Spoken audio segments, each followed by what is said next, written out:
Olá! O objetivo desta aula é estudar as definições de instrumentos financeiros.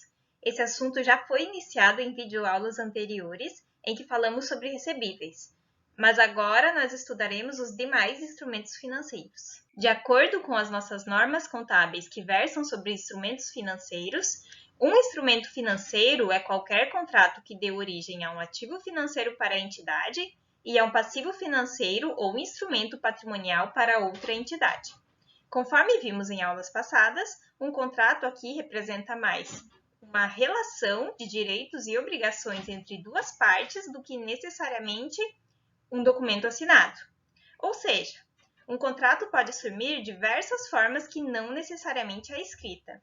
Além disso, essa definição também nos diz que temos um instrumento financeiro quando uma relação contratual gera um ativo financeiro para uma entidade, ao passo que outra entidade terá uma obrigação a ser cumprida, a qual pode ser paga, entre outras formas, por meio de instrumentos patrimoniais, que é quando a dívida é paga em ações, por exemplo.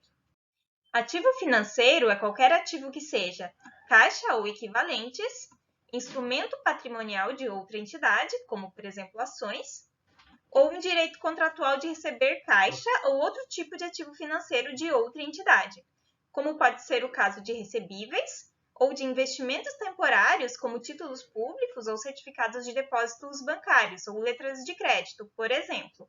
Ou ainda um direito contratual de trocar ativos ou passivos financeiros com outra entidade sob condições potencialmente favoráveis para a entidade. Esse último caso é um pouco mais avançado e diz respeito a derivativos. Alguns importantes exemplos de ativos financeiros são dinheiro, aplicações em depósitos bancários, recebíveis, empréstimos concedidos a outras entidades, investimentos em títulos de dívida, como debêntures, por exemplo, e investimentos em ações ou outros títulos patrimoniais. Por sua vez, passivo financeiro é qualquer passivo que seja uma obrigação contratual de entregar caixa ou outro ativo financeiro para outra entidade, ou uma obrigação de trocar ativos ou passivos financeiros com outra entidade sob condições potencialmente desfavoráveis para a entidade, que seria o caso de derivativos passivos. Também é considerado passivo financeiro um contrato que será ou poderá ser liquidado por instrumentos patrimoniais da própria entidade. Um exemplo famoso aqui são as debêntures conversíveis em ações, que nada mais são do que instrumentos de dívida que podem ser liquidados na forma de ações, ao invés de dinheiro. Entre exemplos de passivos financeiros, podemos destacar contas a pagar, duplicatas a pagar, fornecedores a pagar, empréstimos e financiamentos obtidos e títulos de dívida emitidos por uma entidade, os quais ela deverá pagar no futuro.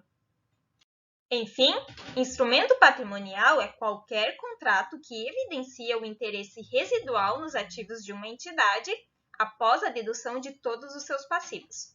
O exemplo mais conhecido de títulos patrimoniais são as ações, mas existem outros títulos que se classificam como tais. Por exemplo, cotas de empresas limitadas, bônus de subscrição e opções de ações emitidas pela própria empresa. Até este momento, vimos a definição de instrumentos financeiros e que eles podem ser subdivididos em ativos financeiros, passivos financeiros e instrumentos patrimoniais. Mas agora nós vamos ver as formas como os instrumentos financeiros são reconhecidos e mensurados nas demonstrações contábeis. O reconhecimento inicial de um instrumento financeiro será sempre a valor justo. Única exceção é feita para recebíveis sem componente de financiamento significativo, ou seja, sem juros. Nesse caso, o reconhecimento inicial é feito pelo valor da transação. Convém lembrar aqui, conforme abordado em aulas passadas, que se uma venda em curto prazo inclui juros, mas estes juros não apresentam efeitos relevantes, então eles podem ser considerados como se fossem parte do preço de transação. De forma geral, podemos elencar os métodos de mensuração de instrumentos financeiros da seguinte maneira. Ativos financeiros podem ser mensurados ao custo amortizado, ao valor justo por meio de outros resultados abrangentes ou ao valor justo por meio do resultado. Já os passivos financeiros podem ser mensurados pelo custo amortizado, ou pelo valor justo por meio do resultado. Por fim, instrumentos patrimoniais podem ser mensurados a valor justo por meio de outros resultados abrangentes ou ao valor justo por meio do resultado. Parece muita informação, mas de uma forma geral, instrumentos financeiros seguem mensuração com base ou no custo, que será periodicamente amortizado junto com os encargos financeiros, ou com base no valor justo, sendo que este último será reconhecido por meio do resultado ou por meio de outros resultados abrangentes. Conforme vimos em vídeos anteriores, o valor justo é o valor atribuído ao ativo por participantes de mercado. Portanto, o valor de mercado é a melhor métrica para o valor justo de um ativo. Mas, se assim como eu, você é um aluno curioso e questionador, deve estar se perguntando: qual é a lógica dessa diferença entre mensurar ao custo e mensurar ao valor justo? Bem, para responder essa pergunta, vamos pensar num exemplo de duas pessoas que trabalham com criação de vacas leiteiras. Digamos que todas as vacas sejam iguais na raça e na idade. Porém, um dos criadores as usa para extrair leite e será revendido. Quando elas chegam ao final da vida, ele até pode abater e usar da carne, mas o negócio dele, o que traz renda, é a produção e a venda do leite. Já o segundo criador tem interesse na venda dessas vacas para empresas maiores, que irão abatê-las para vender a carne. Ou seja, ele irá criar as vacas até chegarem a tamanho e peso ótimos para vendê-las para indústrias alimentícias. Nestes dois casos, para quem vocês acham que o valor de mercado das vacas é mais importante? Se você respondeu que é para o segundo criador, acertou, pois é ele que tem interesse na venda das vacas. O segundo criador estará mais atento ao valor de mercado das vacas para que ele possa vendê-las ao maior lucro possível. Já o primeiro criador não tem tanta preocupação com o valor de mercado dessas vacas, pois ele ficará com elas enquanto elas produzirem o leite. Agora, eu preciso que você seja muito criativo e substitua as vacas por ativos financeiros. Isso porque vacas são ativos biológicos e não tem nada a ver com instrumentos financeiros, nem com as normas que versam sobre eles. Apesar desta importante diferença, a premissa é a mesma. Se a entidade tem como modelo de negócios a manutenção de ativos financeiros a fim de receber os fluxos de caixa prometidos no contrato, então o valor de mercado, ou valor justo do título, não é tão relevante para ela.